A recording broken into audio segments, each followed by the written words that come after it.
एक वक्त की बात है, बादशाह अकबर अपने दरबारियों के साथ दरबार में मौजूद थे। तभी उनके मन में एक बात आती है। बादशाह बोलते हैं कि मेरे आसपास हमेशा बुद्धिमान लोग रहते हैं और मैं उनके बीच रहकर बोर हो गया हूँ। मैंने फैसला किया है कि मुझे कुछ मूर्ख व्यक्तियों से मिलना चाहिए। अकबर बीरबल से कहते हैं, तुमने हमेशा हमारी मदद अपने ज्ञान और चतुराई से की है। हम चाहते हैं कि इस बार भी तुम ऐसा ही कुछ करो और हमारे लिए 6 मूर्ख व्यक्ति ढूंढ कर लेकर आओ।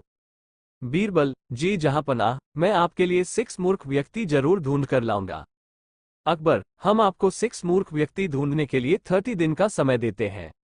बीरबल, जहांपनाह, मुझे इतने अधिक समय की आवश्यकता नहीं पड़ेगी। अकबर, ठीक है, अगर तुम उससे पहले ही मूर्ख व्यक्ति ले आ सकते हो तो यह अच्छी बात है। इसके बाद बीरबल मूर्ख व्यक्तियों की तलाश में निकल पड़ता है। बीरबल रास्ते में पूरा समय इसी सोच में था कि उसे वो मूर्ख लोग कहाँ मिलेंगे। तभी उसे गधे पर बैठा एक आदमी दिखाई देता है, जो सिर पर घास की गठरी रखे हुए था। बीरबल ने तुरंत घोड़ा रोका और उससे उसकी पहचान पूछने लगा।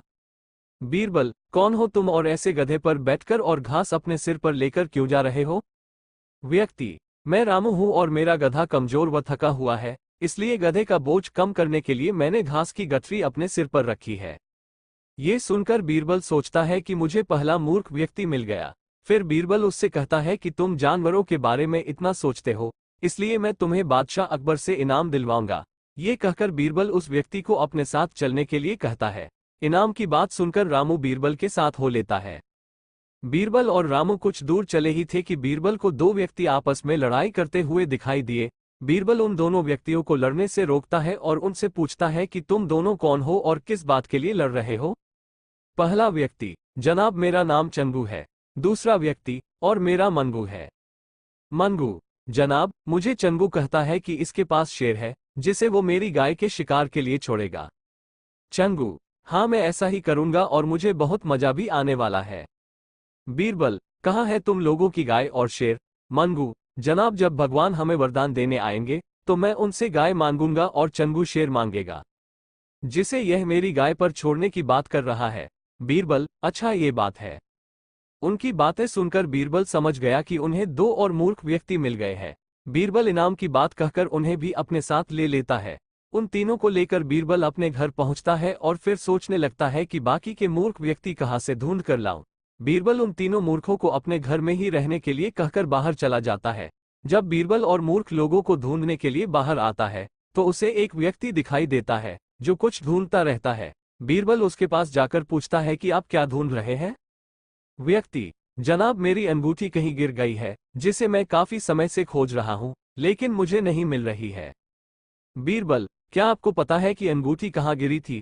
व्यक्ति, दरअसल मेरी अंगूठी यहाँ से दूर उस पेड़ के पास गिरी थी, लेकिन वहां अंधेरा होने के कारण मैं यहाँ उसे ढूंढ रहा हूँ। बीरबल, अच्छा ये बात है, आप कल हमारे साथ बादशाह के दरबार में चलो।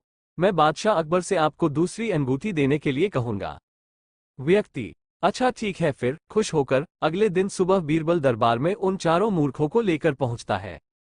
बीरबल, बादशाह अकबर मैं आपके कहे अनुसार मूर्ख व्यक्तियों को ढूंढ कर ले आया हूं। अकबर, बीरबल तुमने तो एक ही दिन में मूर्ख व्यक्ति ढूंढ लिए, क्या हमारे राज्य में मूर्खों की संख्या अधिक है और तुम यकीन के साथ कैसे कह सकते हो कि ये व्यक्ति मूर्ख है? बीरबल ने बादशाह से सारी बातें बताई। फिर अकबर कहते हैं कि ये तो केवल 4 ही लोग हैं, बाकी के 2 मूर्ख कहाँ हैं? बीरबल, जहांपनाह यहाँ पर 6 मूर्ख व्यक्ति है। अकबर, यहाँ कहाँ है और कौन है, हमें भी बताओ। बीरबल, जहांपनाह एक तो मैं स्वयं हूँ। अकबर, तुम मूर्ख कैसे हुए? बीरबल, मैं इसलिए मूर्ख हूँ क्योंकि मैं इन मूर्खों को खोज कर लाया। अकबर, फिर अकबर हंसने लगता है और कहता है कि मैं समझ गया कि दूसरा मूर्ख कौन है, पर मैं तुमसे सुनना चाहता हूँ। बीरबल, दूसरे आप हैं जहांपनाह, जो आपने मुझे मूर्ख व्यक्तियों को लाने के लिए कहा। बीरबल की बातें सुनकर अकबर उसकी प्रशंसा करने लगते हैं और कहते हैं कि बीरबल के पास हर सवाल का जवाब होता है। कहानी से सीख, दिमाग और चतुराई से हर मुश्किल काम आसान हो सकता है, लेकिन ऐसे कामों में अपना कीमती समय व्यर्थ नहीं करना चाहिए जिसका कोई मतलब न हो।